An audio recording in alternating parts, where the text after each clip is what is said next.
I want to tell you the 3 false gospels that you need to look out for. First, the hyper-prosperity gospel. This is one we've all likely encountered in some form or another. Here, it's not a sin to possess wealth, and in fact, the Bible does speak about financial principles that are both valuable and true. But the issue arises when the focus of the gospel becomes solely about material possessions. This gospel tends to make the spiritual journey into a quest for materialism. It's an interpretation where faith is measured by the accumulation of wealth and earthly treasures.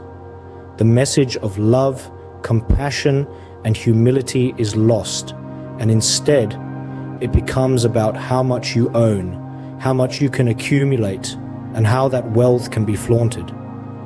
It positions the gospel as a road to riches, rather than a path to spiritual and fulfillment. It's not about your relationship with God or your fellow beings, but about your ability to obtain more and more.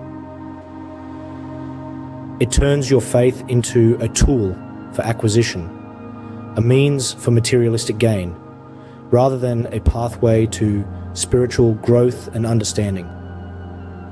When you make the gospel all about stuff, when you make the gospel all about acquisition, when you make the gospel all about things that just make you look good, that's a problem.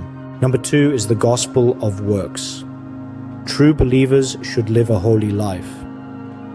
You should have a desire to live an absolutely holy life, but you cannot earn salvation through your works.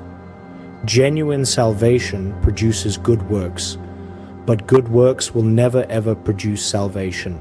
Number 3, the grace-abusing gospel. Just because salvation is not by works doesn't mean that we get to go on sinning. If you have no desire to make progress in holiness, that's a sign that you may have never experienced the transforming power of salvation in the first place. The gospel is very simple.